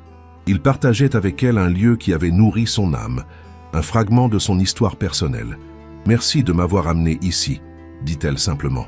Joseph lui adressa un regard où la gratitude se mêlait à quelque chose de plus profond. « Peu de gens connaissent cet aspect de moi », admit-il. « L'homme d'affaires, le financier, le milliardaire excentrique, ce sont les facettes que le monde voit. Mais cette part qui cherche le silence, la beauté simple, la perspective historique, je la garde généralement cachée. Pourquoi me la montrer à moi ?» demanda doucement Claire. La question flotta entre eux, chargée d'implications. Joseph semblait choisir soigneusement ses mots. « Parce que vous avez vu l'humain sous les haillons, sans préjugés ni arrière-pensée, » dit-il finalement. « Et j'espère que vous pourrez aussi voir l'homme sous le costume, au-delà des chiffres de mon compte en banque, et des titres dans les journaux financiers. » Claire fut touchée par cette vulnérabilité assumée. Elle comprenait soudain que cet homme malgré tout son pouvoir et sa richesse, aspirait à la même chose qu'elle, être vu pour qui il était vraiment, sans masque ni attente sociale. « J'essaierai, promit-elle, même si je ne prétends pas tout comprendre de votre monde. Et je n'attends pas cela, sourit Joseph. J'attends simplement que vous soyez, vous, authentique, direct, sans calcul. C'est ce qui m'a attiré vers vous dès notre première rencontre sous la pluie. » Ils se dirigèrent vers la chapelle, dont la porte n'était pas verrouillée. L'intérieur était aussi simple que l'extérieur, quelques bancs de bois polis par des générations de fidèles, un modeste autel en pierre et des vitraux qui projetaient des taches colorées sur le sol dallé. Une paix particulière régnait dans ce lieu, comme si le temps s'y écoulait différemment. Joseph et Claire s'assirent côte à côte sur un banc, savourant le silence et la fraîcheur de la pierre. Ils n'étaient pas croyants, ni l'un ni l'autre, mais il y avait quelque chose de profondément apaisant dans cet espace consacré à la spiritualité, à la réflexion, à l'élévation de l'âme. « J'ai souvent pensé, dit Joseph à voix basse, comme pour ne pas troubler la quiétude du lieu, que la vraie richesse n'a rien à voir avec l'argent. Elle réside dans ces moments de clarté et de connexion avec un lieu, avec la beauté, avec une autre âme. » Il tourna légèrement la tête vers Claire. « Ces moments sont rares et d'autant plus précieux. » Claire hocha la tête, comprenant ce qu'il voulait dire. Sa vie simple d'infirmière lui avait appris la valeur de ces instants suspendus, tenir la main d'un patient en fin de vie, partager la joie d'une guérison inespérée, ou simplement échanger un regard de compréhension mutuelle avec un collègue après une journée particulièrement éprouvante. « Je crois que nous ne sommes pas si différents, finalement, » dit-elle doucement, malgré nos vies apparemment opposées. Joseph sourit, son visage illuminé par un rayon de soleil filtrant à travers un vitrail. « C'est peut-être là le plus grand mystère de notre rencontre, Claire. Comment deux personnes issues de mondes si éloignés peuvent-elles ressentir cette résonance ?» Ils restèrent un long moment dans la chapelle, parlant peu, mais partageant une présence confortable, un silence qui n'avait rien de gênant. Puis Joseph proposa un pique-nique, révélant un panier que Claire n'avait pas remarqué jusqu'alors, dissimulé dans un grand sac à dos. Ils s'installèrent sur une couverture à l'extérieur de la chapelle, face à la vue spectaculaire de la vallée. Le repas était simple mais parfait. Du pain de campagne croustillant, plusieurs fromages locaux, des fruits frais, une salade composée et une bouteille de vin blanc léger. « C'est vous qui avez préparé tout ça ?» demanda Claire, surprise par l'attention portée aux détails. « Je plaide coupable », admit Joseph avec un sourire espiègle. « La cuisine est l'un des rares domaines où je n'ai jamais délégué. C'est trop intime pour être confié à quelqu'un d'autre. » Cette confession simple révélait beaucoup sur l'homme. Malgré sa richesse qui lui permettait d'engager les meilleurs chefs, il préférait préparer lui-même un pique-nique pour partager un moment authentique. Claire y vit un signe encourageant, une preuve que Joseph valorisait vraiment l'expérience partagée au-delà des apparences. L'après-midi s'écoula dans une douce langueur entre conversations profondes et silence contemplatif. Ils parlèrent de leurs enfances respectives, celle de Joseph dans une famille modeste mais aimante à Lyon, celle de Claire dans un foyer brisé par le départ précoce de son père. Ils évoquèrent leurs rêves d'adolescents, leurs désillusions d'adultes, les moments charnières qui avaient façonné leur vie. « J'aurais dû être musicien », confia Joseph à un moment donné. « C'était ma passion première, le piano, surtout Bach et Chopin. Mais mon père, malgré toute sa bonté, ne voyait pas d'avenir là-dedans pour un garçon de notre condition. Les mathématiques, Joseph, voilà qui t'ouvrira des portes, répétait-il. Et il avait raison d'une certaine façon, observa Claire. Oui et non, nuança Joseph. Les mathématiques m'ont effectivement ouvert des portes, mais parfois je me demande si ce sont les bonnes. Si j'avais suivi mon cœur plutôt que la voie de la raison. Il laissa sa phrase en suspens. Et Claire respecta ce moment de vulnérabilité, cette remise en question d'un homme qui, aux yeux du monde, avait tout réussi. « Jouez-vous toujours ?» demanda-t-elle. « Oui, sourit-il. C'est mon secret le mieux gardé. J'ai une pièce insonorisée dans mon appartement parisien avec un Steinway de 1920. J'y passe des heures quand les pressions deviennent trop intenses. » Son regard se fit distant, puis revint à elle. « Peut-être jouerai-je pour vous, un jour. » Cette perspective, formulée comme une possibilité future, créait un lien délicat entre eux, une promesse implicite que leur relation s'inscrivait dans la durée, au-delà de cette journée, au-delà même du voyage à Paris. Le soleil commençait à décliner lorsqu'ils rassemblèrent leurs affaires pour rentrer.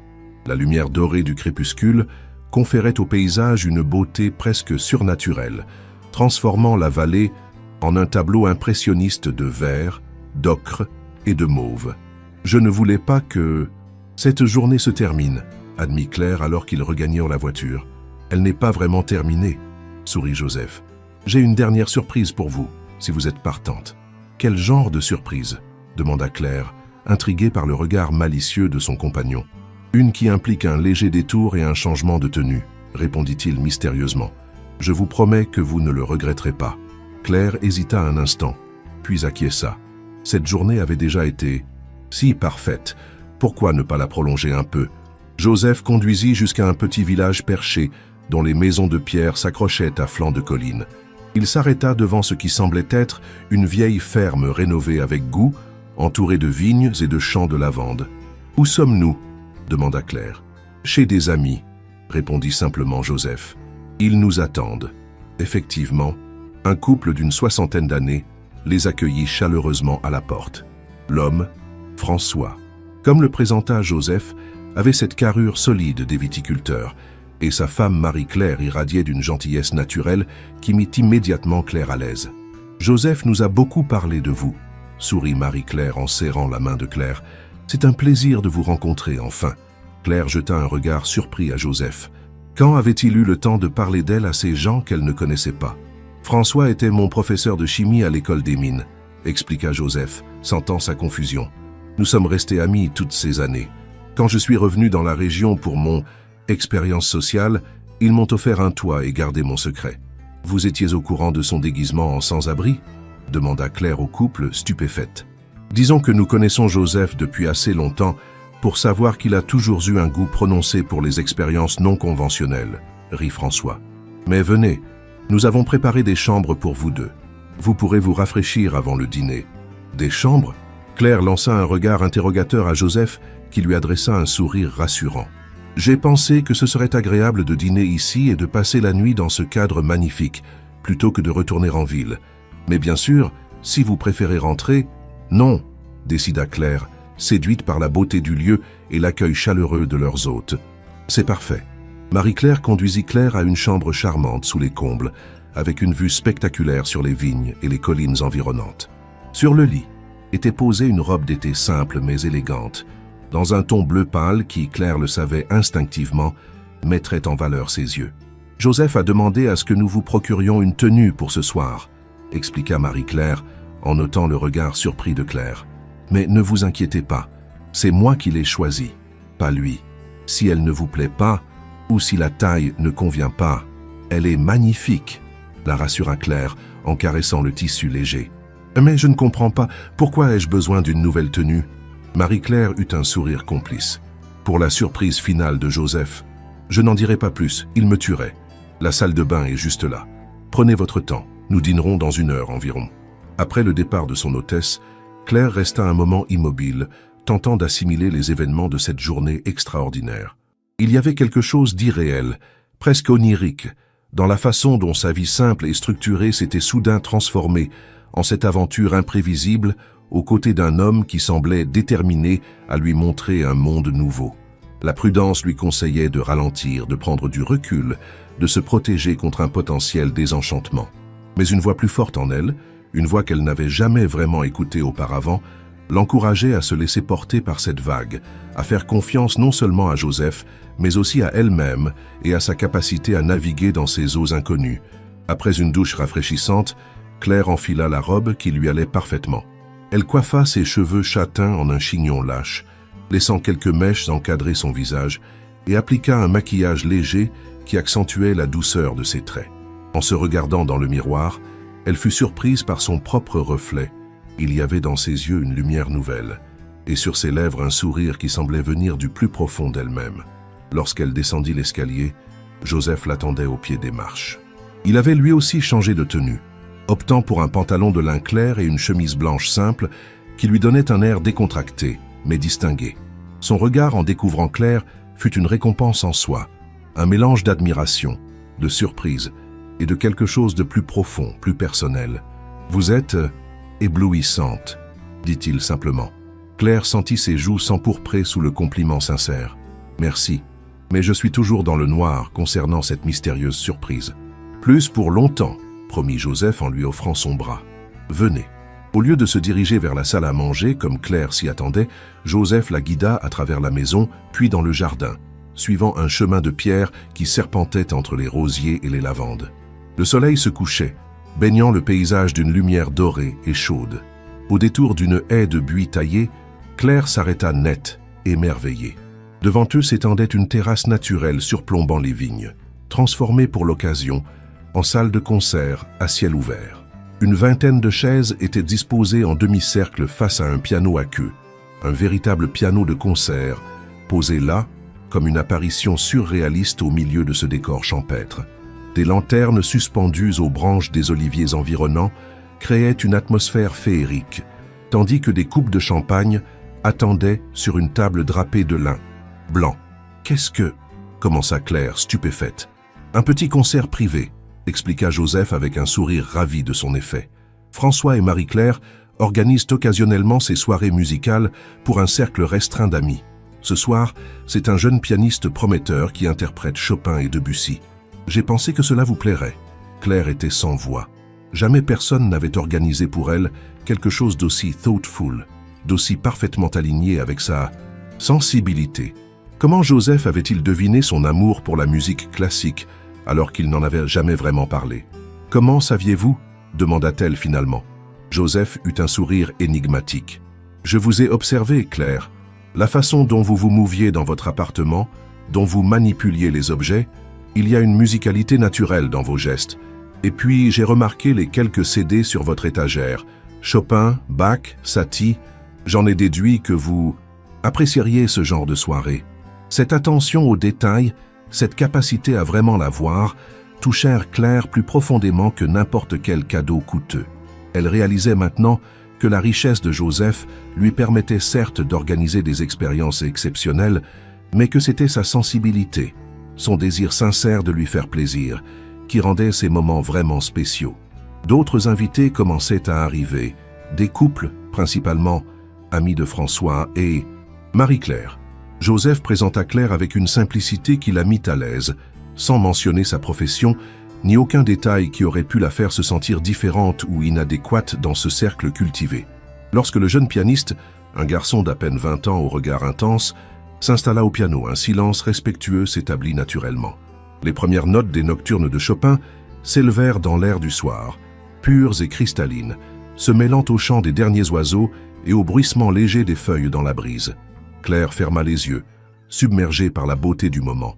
La musique, le parfum des roses et de la lavande, la douceur de l'air sur sa peau, la présence solide et rassurante de Joseph à ses côtés, tout se combinait pour créer un instant de perfection absolue, un de ces rares moments où le temps semble suspendu et où l'âme trouve une paix complète.